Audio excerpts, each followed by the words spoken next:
I want to be true to myself in recovery, and I also want to be empathetic to my family. What happens when those things seem to conflict? Welcome to the Therapy Brothers podcast. I'm Brannon. I'm Tyler. We're brothers, We're therapists. and we know recovery. Bring your stories, your questions, your successes with real recovery.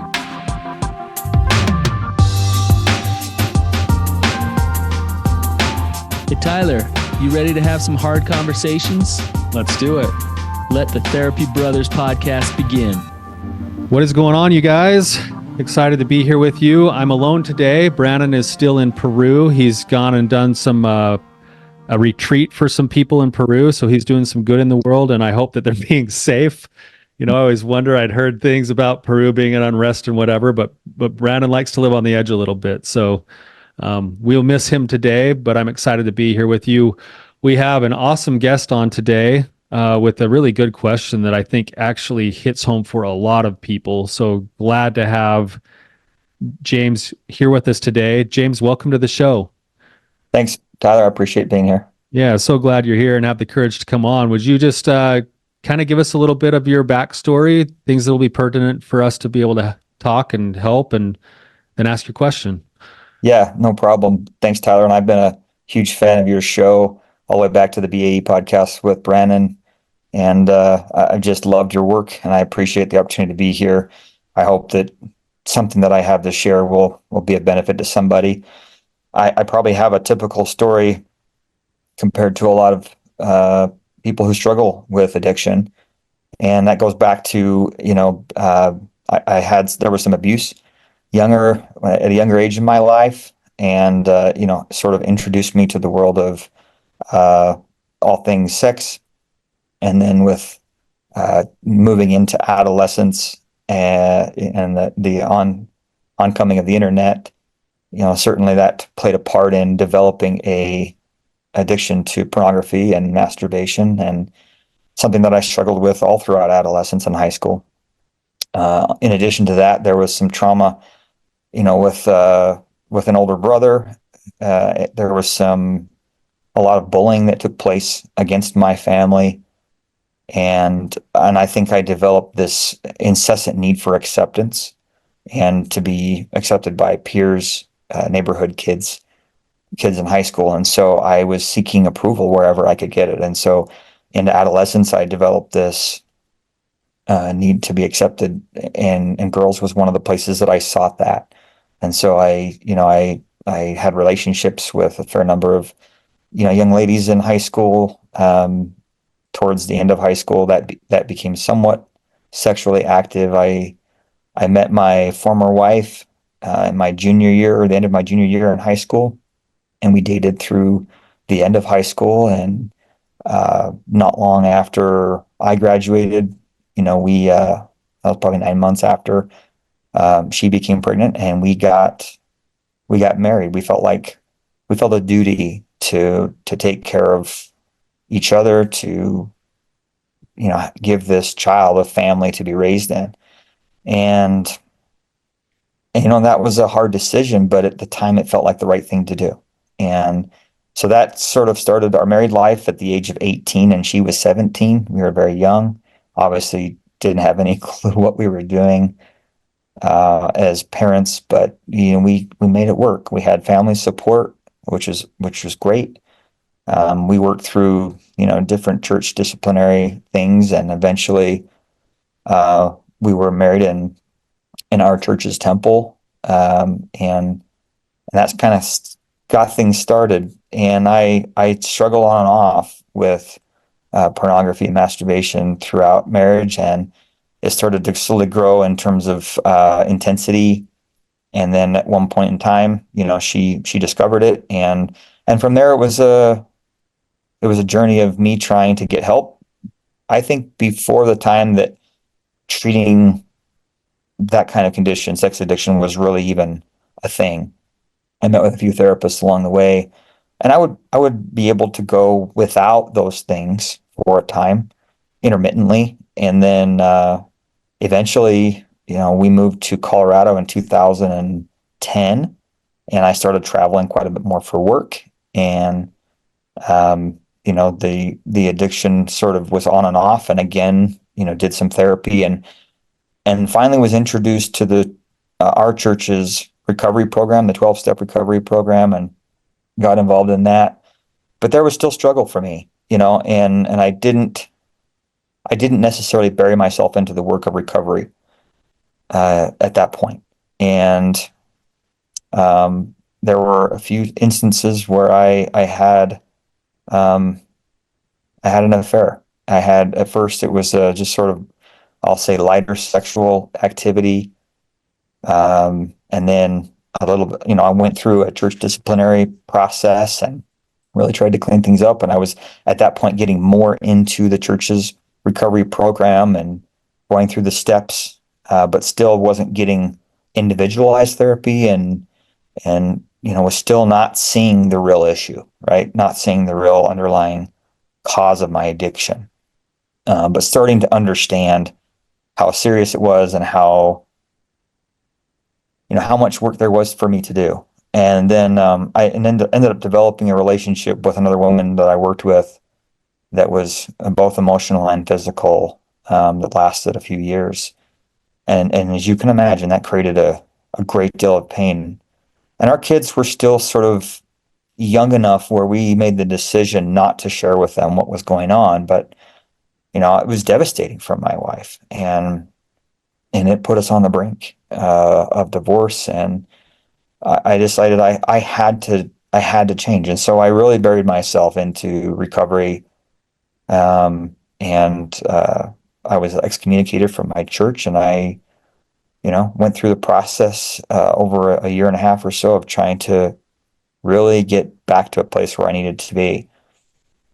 And then a couple of years later, I was doing well. I'd been rebaptized into my church, but I could still sense that there was a pull in the travel and things that I realized I was still at risk, and I wasn't fully healed. There was a distance in the relationship that started to grow. I think there was lack of trust. I had sort of been doing a lot of work on my own, listening to podcasts, reading books, but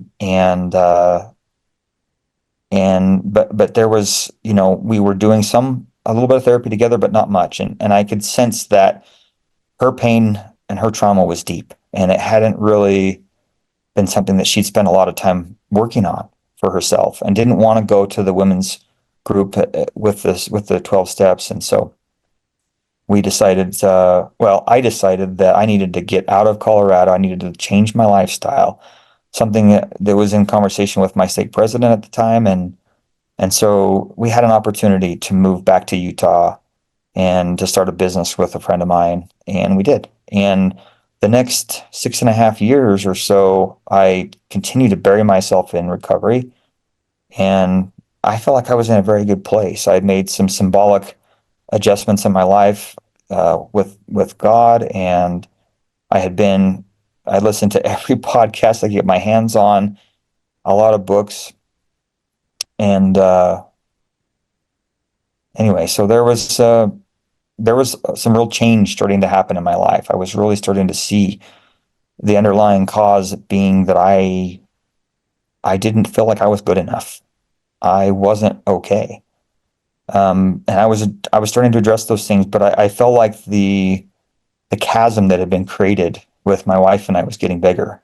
We did some couples therapy. I had attended one of Brannon's groups, recovery groups, and was starting to meet some other men who had been through a lot of the same thing I had, and I was connecting with them outside of group. And those activities for me were massively helpful in healing. But this chasm that had been created with my wife and I had gotten so big, and I think we weren't connecting. We were totally disconnected, and I just, there was a time when I felt like this wasn't going to work, and at one point she asked me to leave, and so we separated. And that was in the end of September of 2022. And not long after that, I ended up starting to have conversations with a woman that I worked with, and I sort of fell back into, I shouldn't say I fell back into old habits, but I developed an emotional relationship with someone, and that was during my separation, and that ended up evolving into a physical relationship, and um, I finally brought out that fact to my wife, and at that point we decided it was time to get a divorce, and so that's sort of about where I am today. And it's a struggle for me to understand how to convey where that relationship, how that relationship evolved, but it evolved, and it was something that, she'd had a really rough marriage, very similar to mine, and now we've decided that we're going to move forward. And the struggle that I have now is that, I've come to terms with some of the faults that I've made. I understand that I've made some massive mistakes. I've really hurt my children. They are now aware of all of what's happened. I came clean to them not long after I separated with my wife, and slowly over the process of time, they become aware of everything that's transpired, and now they're going through a significant amount of pain, and not many of them have done therapy. I have 4 children, ages from 25 down to 16, and only one of them, my youngest, has done therapy, and so I'm at a different place in my recovery and understanding of who I am than they are in terms of their journey and dealing with the trauma, and so now the struggle really comes down to, I am trying to be authentic and open, and have been since the separation occurred, and subsequently the divorce that has now transpired and come to full completion. And I'm trying to move forward in my life and identify how I live based on my values and based on my, who I am as a person. And so, I'm trying to move forward. We've decided to get married, but they're at a different place. And how do I live? So the question really is, how do I live authentic to myself and what I feel like I need based on my values, and also be sensitive to my children's needs, my ex-wife's needs, without letting that control my actions? Want to be sensitive. I want to help enable their healing, but I also need to move forward based on my values. And so that's really the quandary that I'm dealing with. So that Yeah. was a long story. Yeah, no, that's great. Just real quick clarification. The divorce is fairly fresh then. It's like you're officially divorced within the last year. Yeah. Okay. Your kids, what are your kids' ages right now? 25, 21, 20, and 16. Okay. And all of them are kind of privy to the same information in terms of everything that's gone on. Yeah, I don't know to the depth that my youngest knows, but he certainly knows of the affairs. Yeah. And obviously they watched their mom go through really hell. And there was a point where, she was really struggling and had to go into a treatment facility. And, without sharing details that maybe she doesn't want to know, there was a real struggle there, and they had to see that. They had to watch that. And I've done whatever I could to support those efforts and getting her the help that she needed, but it was tough. And so, I've been trying to rebuild the relationships with them. There was a time when we didn't communicate at all.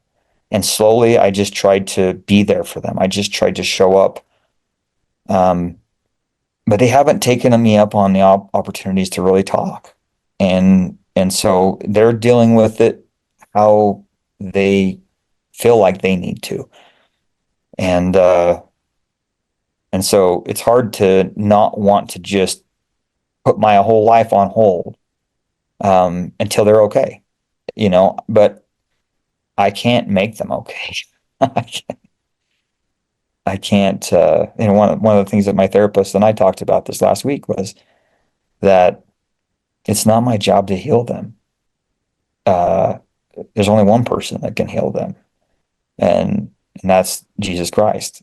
And but it's really tough to not just want to, beat myself up. I mean, shame has been a massive part of my struggle, massive part of my addiction, and I, and the sense and the feeling that I'm just not enough. I'm not good enough for the people in my life. And so it's really easy for me to just sit there and want to beat myself up, but I can't. I have to learn to see the good that I have. I know that I've done good things, but it's really hard to not want to just sit there and beat myself up. And for them and their journey, there's anger, there's hurt, there's pain, and yet with minimal communication that's happening between us, it's hard for them to see that I have been through hell and back with this. And so there's this quandary of like, do they need to see my pain for them to be able to move on in their healing? I don't know. I don't know the answer to that. Yeah. It's a quandary. Like, I mean, just as you're talking, I I just my soul right now is groaning for everyone involved in your situation. My soul groans for your ex-wife. It groans for your kids. It even groans for you. It's like Yeah. it's hard to be the person who has gone and made decisions that have such a wide sweeping impact on so many people, only to realize that once the damage has been done, the thing that would rectify it, you can't do.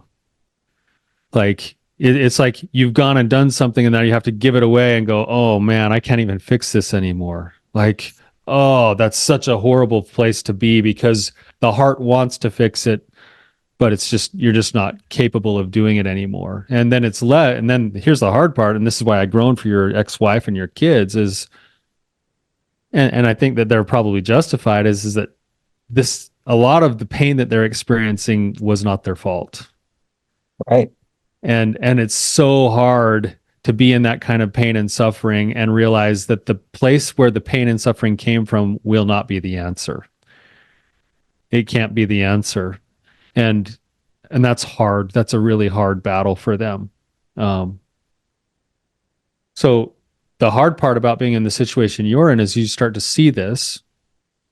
I think you're right. Now, this is the hard part is the default setting when you've gone and messed up and then you can't fix it is to go, well, I suck. But that cannot be the answer because that perpetuates you going and damaging other people's lives and your kids' lives further. And, like shame will perpetuate more pain for everybody, more suffering for everybody. And so you're right. You have to be able to learn to dance with that shame differently and say, no, I've actually done a lot of wrestling and I have a different relationship now, say with a higher power today than I did 5 years or 10 years or 3 years ago. Is that right, James? Yeah. Right. Yeah, and the hard part is that part of the pathway forward towards hope and healing for everybody is that you are responsible for continually becoming the very best man you can be. It Right. won't be the solution, but it's the only way forward that you can actually be helpful. And so you find yourself in a spot now, and this is hard, where sometimes this happens where because of the pacing of where things are happening in the healing process for everybody, you might come to a point in your recovery now where you're saying, hey, this is the next step for me. And it feels right between me and my higher power. But if I make this step, it's going to like rub salt in the wound for the people that I love. Absolutely. Because where they're at, they're not going to see it with the same eyes, and I can't put it into words. Like there's no way I can put into words why I feel like I need to make this decision. Right. Right. I mean, I spent hours and long nights in absolute agony. Right. I mean, I see what I did. I know and I understand. And there's been several instances where I was up in the middle of the night, imagining that I could hear the tears and the crying of my ex-wife and my children. And the only way that I could get it to stop was to turn it over to Jesus Christ and say, I can't fix this. And they're on their own journeys. My ex-wife is pulled away from the church that we espoused to be members of most of our marriage, and my three older children have done the same. And so, Brandon, there's a lot of fear, that they won't turn to a higher power because for whatever reason on their journeys they've chosen to step away. But again, I can't. It's not my job to heal them, and so I'm trying to figure out, like you said, moving forward in the direction that I felt inspired to move, and knowing that it would appear, and I think many people would say, oh, that's way too soon. It's not even been 6 months since your divorce. You're getting married, and what about your kids, right? And it's really easy for me to say, I got to put my needs and my life on hold, so that they have the time to heal. And I can't find a book that tells you how to do it either. Yeah. Well, it's crazy, man. These are the tangled webs we weave ourselves into, and we then end up looking out and going like, oh, holy crap, like how did I get here, right? And the truth is that I don't know that there's a book to tell you exactly how to do that, because nobody wants to write a book that's going to say this is hell. like, but that's what it is. Like, everybody's in hell. And and this is the hard part about things, and this is this conclusion that I come to. I don't know if you've ever watched the show Stutz, but Stutz is about a therapist, Jonah Hill's therapist, and he has all these different interventions, and one of the things that he says that he kind of bases all of his therapy off of is that there's 3 essentials to life. And it basically, there's going to be pain, there's going to be uncertainty, and there's going to be hard work. And the people who learn to embrace that as necessary to life are the ones who actually find the most happiness, which is weird. That when I embrace that there'll be pain, uncertainty, and hard work, and all of a sudden it's like, okay, there's room for surrender in the uncertainty, because like I can't control everything anymore, and I've gone and done things that I can't even fix anymore. And this is where I've been before in my own life, is if there isn't a power to surrender that to, then the only way to try to even the ledger is to kill myself. So there has to be some place where I can put those things that I've broken that I cannot fix. Because if there is no justice, if I can't fix it, and the only price that I could offer would be my life. Right. So there has to be somebody or something bigger. So there's room for surrender in the uncertainty. There's room to accept that there's pain, and that pain could either totally implode my life and destroy me, or it will teach me to grow. And then that surrender again over and over again to the uncertainty. But then the best part about that is the hard work. Like that's really what we have to offer, is a willing heart, an open mind towards being the best person we can be every single day. And now, James, I can imagine there's a lot of people listening to this right now and going, yeah, but he did this. He blew up their lives. He did that. He did this. He did this. And that's true. Yeah. Like, you did do those things. And there needs to be some recognition. I call it an awful awareness of, yeah, I've done those things. And it sounds like you have that awful awareness from time to time. And once you've felt that awful awareness, that is a pivot point towards continued change and growth, or towards shame and misery and hell and death. And it sounds like you're trying to make the choice towards change and growth. And somehow you've got to be able to see the pain in your family and your kids, continue to try to provide open windows and doors for them to step through and talk to you and have a relationship with you at the level that they feel comfortable, while also making the decisions towards change and growth. And if that's done authentically, if it's done without denial, if it's done wholeheartedly, it's painful, but it's an invitation for not only your life to change, but for everybody to change. Because the more anybody moves towards congruence of who God designed them to be, it invites a change in all of the other systems that are connected to you. And it might be rocky and it might be tough. And, it sounds like it might be, I mean, I hate to say it because there's so much pain involved, but it sounds like, there's no fault in the fact that your wife wanted a divorce and that you guys probably are better off for it, even though Right. it's hell right now. Right. So how do you handle that then? There's a balancing act here because the man you want to be wants to be as loving and supporting and kind and empathetic of a father as possible. But you're also feeling like your next steps. Could I ask about your next steps? Why does that feel like the right direction for you to go right now? How have you come to that conclusion? In trying to be very careful with what I say, since this whole thing happened with my ex-wife and my kids, the relationship that came about during that time of separation has grown, and we were very vulnerable with each other, and I've always been sensitive with what to share, how much to share with people outside of our very inner circle, because I recognize that there was an addiction, there was a real struggle, there was infidelity, but it didn't mean there wasn't growth in that time.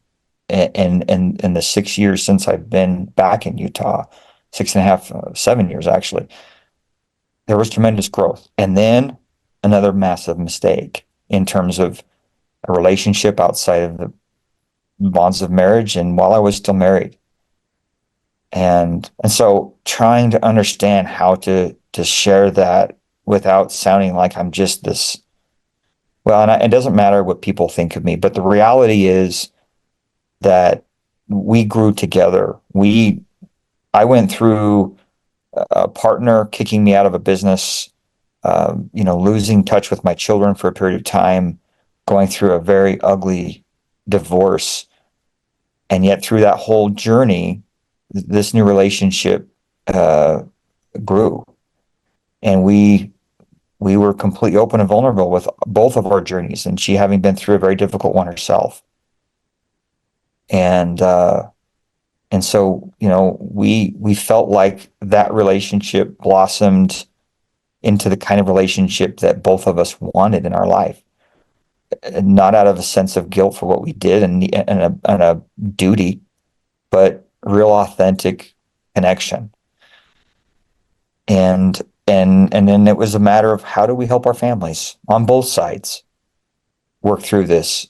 How do we help our ex-spouses work through this in whatever way that we need to contribute and help? Which again, we can't heal them, but trying to support the process however we felt like we could.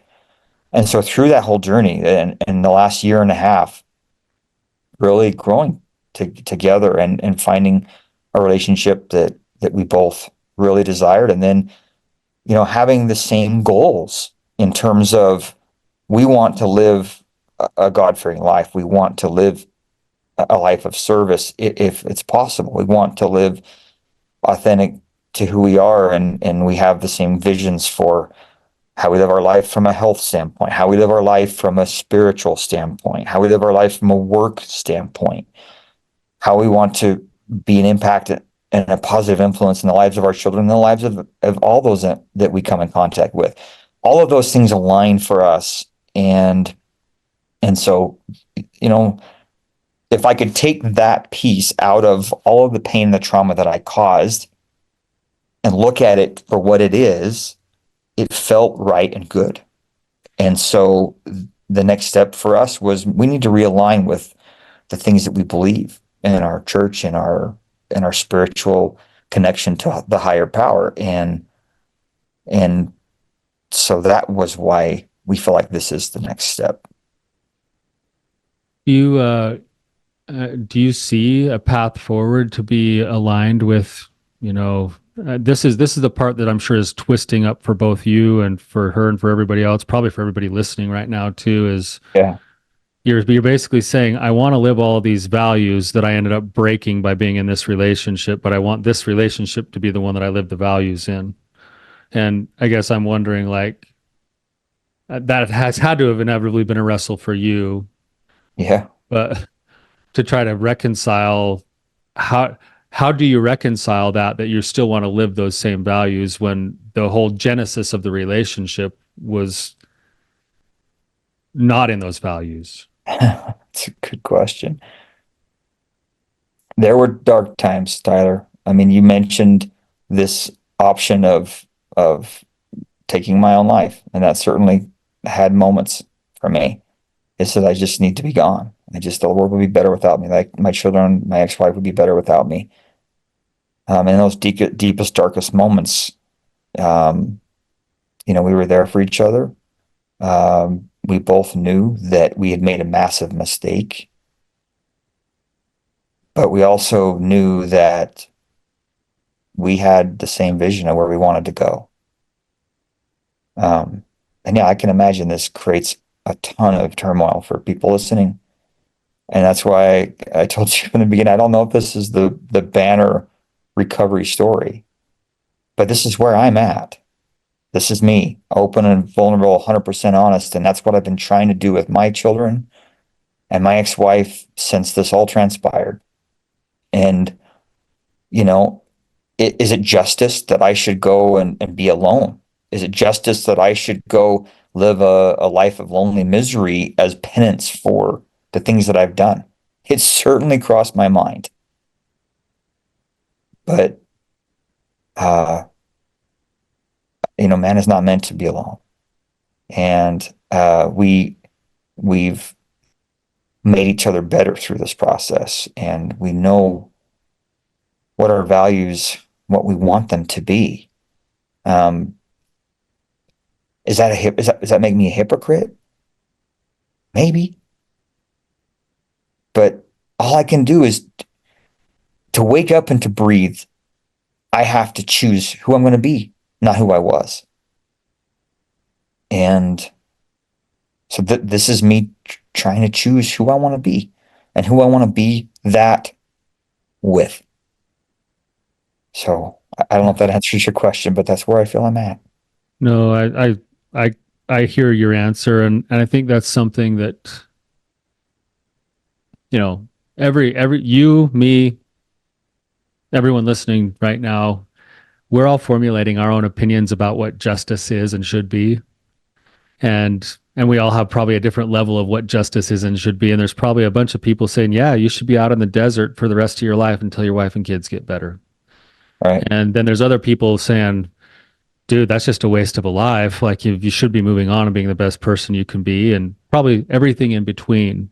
But to me, this is, just being a Christian person myself. None of those things really matter, because at the end of the day, if you're a Christian person, you believe that the justice and the mercy both come from the same source, which is Christ. And it doesn't really matter what I think of you. It doesn't matter what any one of the listeners thinks of you in terms of justice. That's everybody else just being God. And at the end of the day, every one of us has to reconcile ourselves back to the truth of who the real judge is.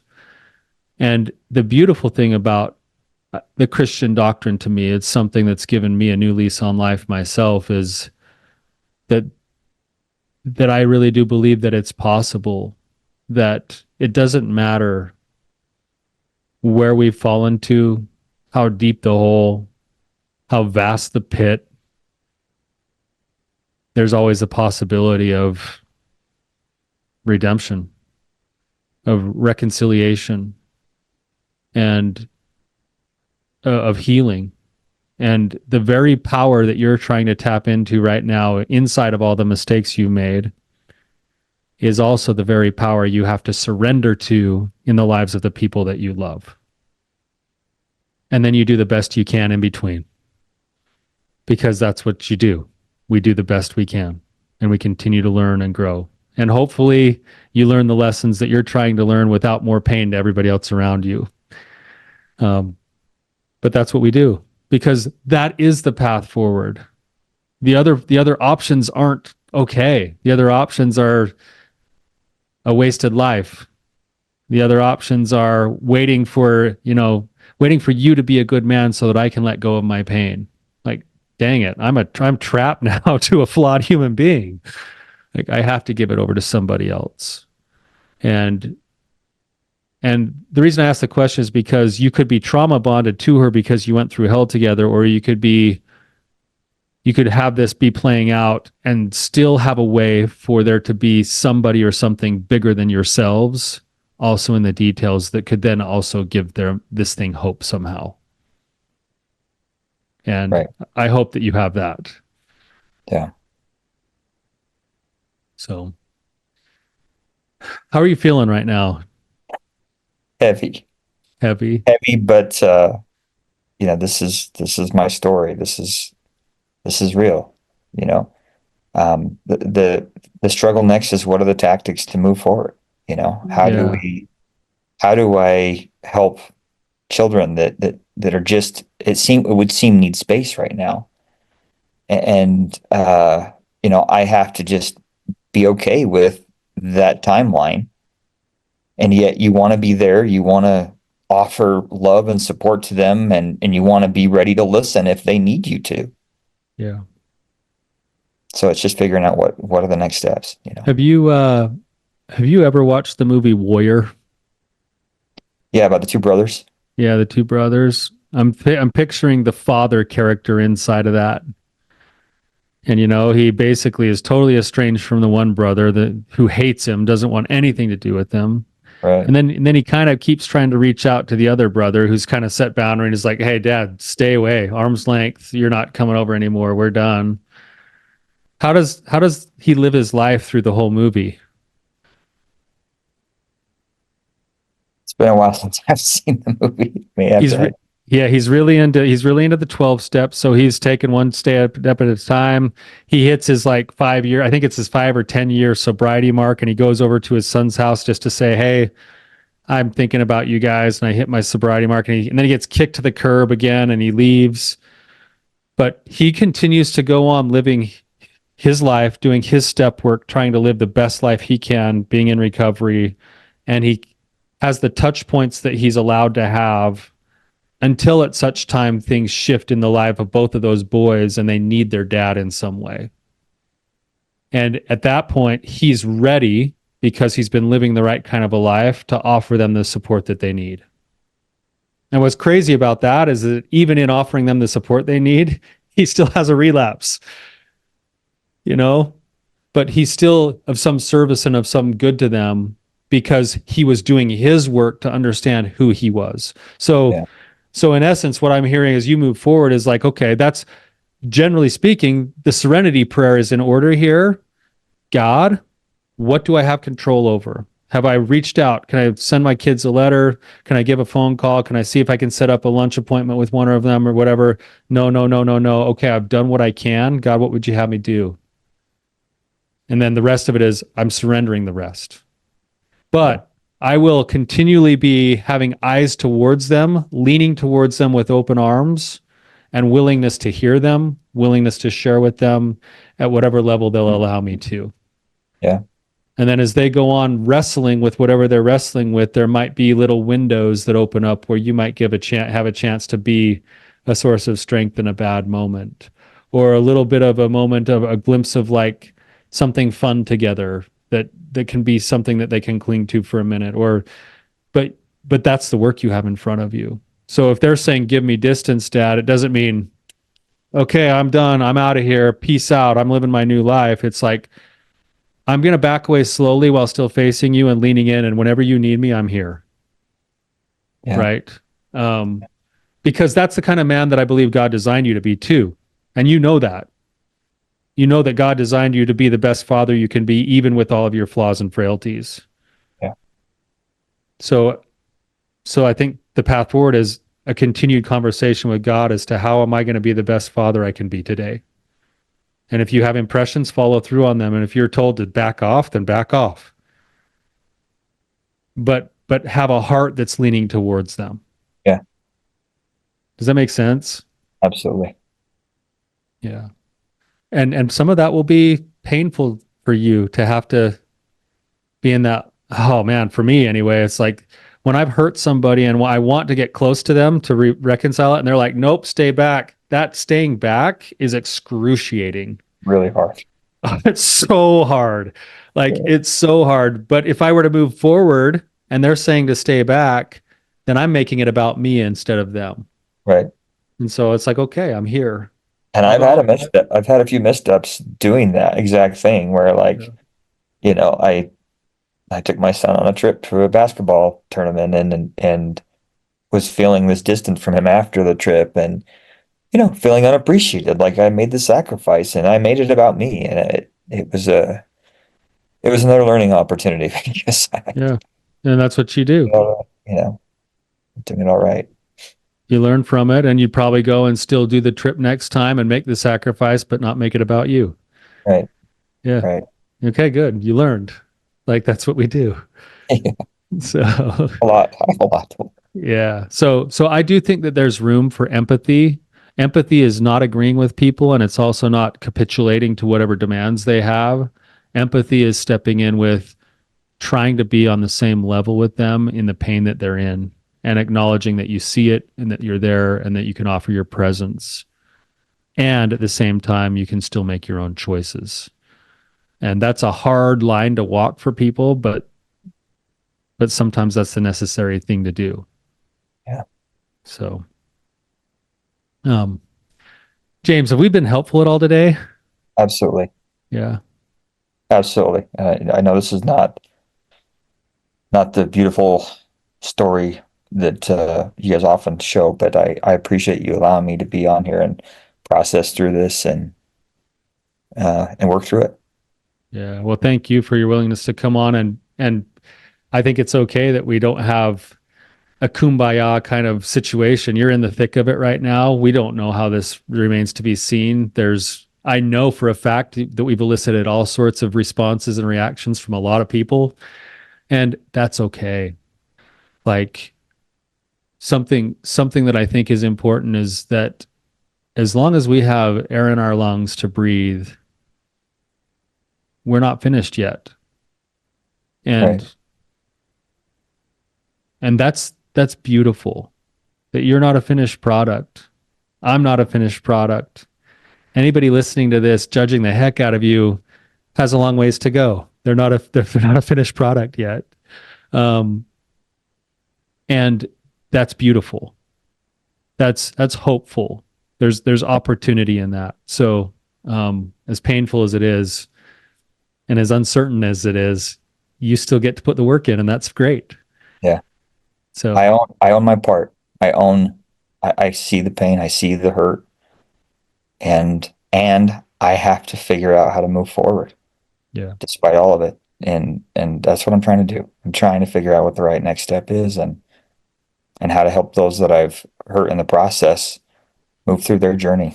Yeah. And healing they need. Yeah. Well, I hope and pray for not only your heart, but for your ex-wife and your kids' hearts too. And thank you for your willingness to come on, James. To those of you guys listening, if you have other perspectives and you'd love to talk about them, sign up to be a caller on this show. If this hits a nerve for you and there's something valuable in it for someone that you know, please share it with them. And thank you for being here. We love being able to interact with you guys. James, thank you for your willingness to come on and put yourself out there today. And until next time, you guys, keep on keeping on. Thank you, Tyler.